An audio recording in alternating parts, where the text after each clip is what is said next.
Hey guys, good night. So this is my last demo video for 2017. So I'm just gonna run you through this app that I've created for a project I've been working on. And it's a pretty straightforward app. It just allows you to share a picture of a place and its location.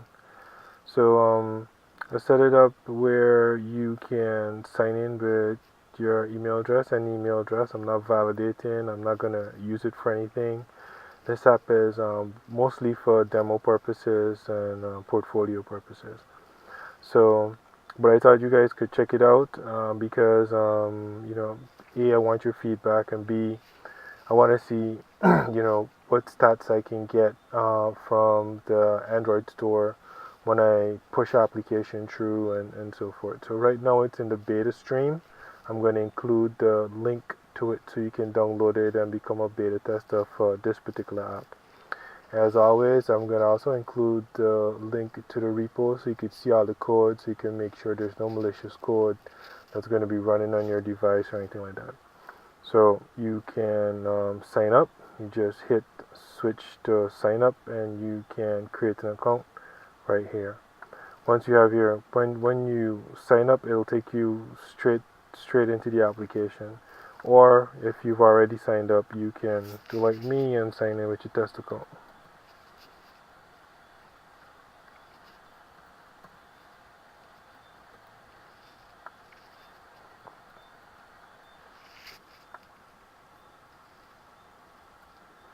So once you're in the app, this is the main page, and this is just a list of all the places that people have shared.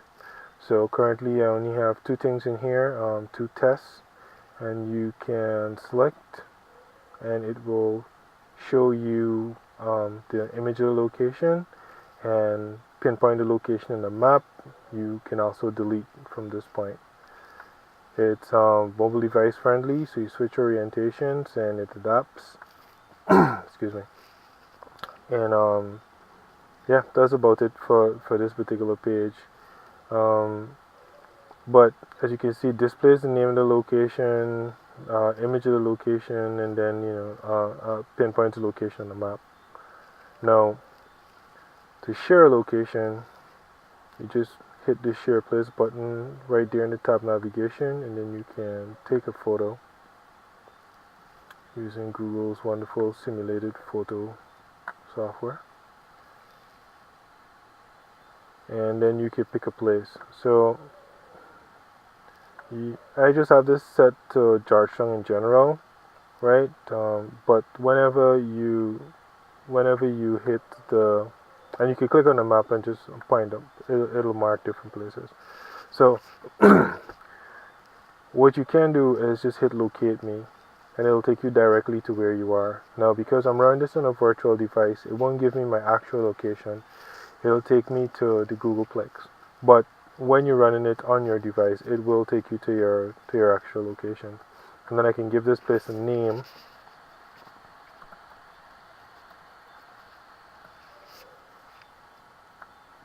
And then share it.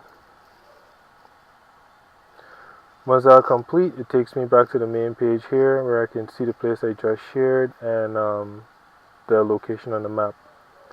So it's a pretty straightforward app, but mostly what this, the point of this whole exercise was to, get you familiar with the navigation and some third-party libraries and also some, accessing resources on a native device and using the map location, the map features and so forth and whatnot. So geolocation. So that's about it for the actual functionality of the application. It just allows you to share a place. And this settings tab here, I'm gonna add some additional things here, like maybe a profile and so forth. But right now it just houses the logout button, and then you could log out the app, and that's it. So it's a pretty straightforward application. It's not too complex. I'd like to point out that there is validation for the forms. Like if you enter something that's not in the correct format, right, it'll go red. and then when you correct it, and also the button is disabled, but if you correct it,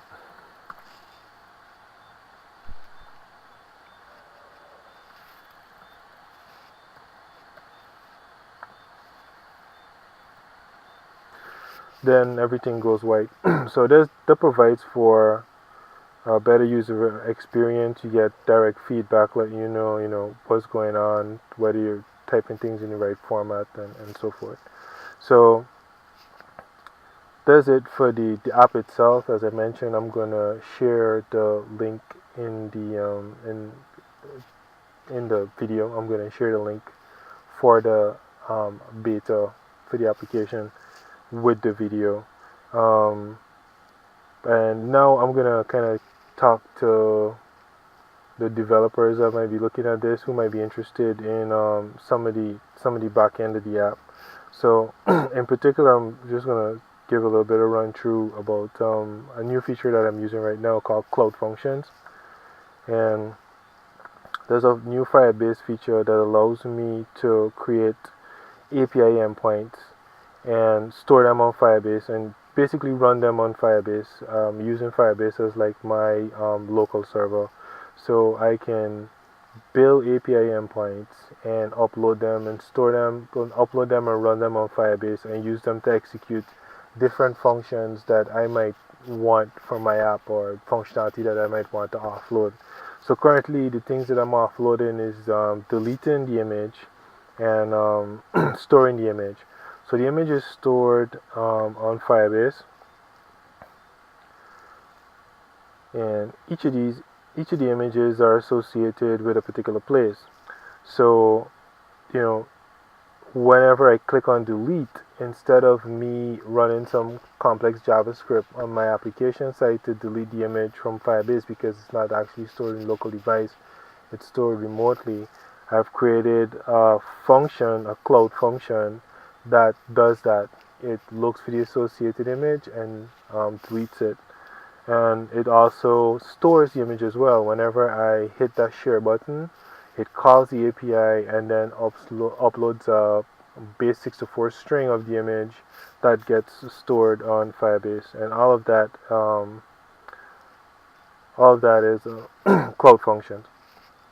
And those cloud functions actually I built those cloud functions in my project on my local machine, and then I deployed them to Firebase. So this is a look at what they look like. Is basic JavaScript. So if you've ever built any Express APIs, JavaScript APIs with Express and Node, then you'll be very familiar with this. It's practically the exact same thing.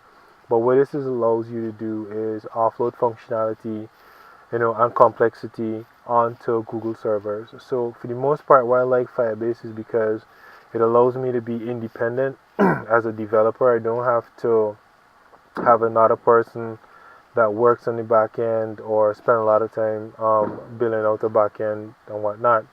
I can basically just worry about my front end stuff, and some back end features are there for me to just access ready made. But if you need something custom, or you need some extra level of complexity, or an API endpoint that Firebase doesn't provide, now with Cloud Functions you can build it.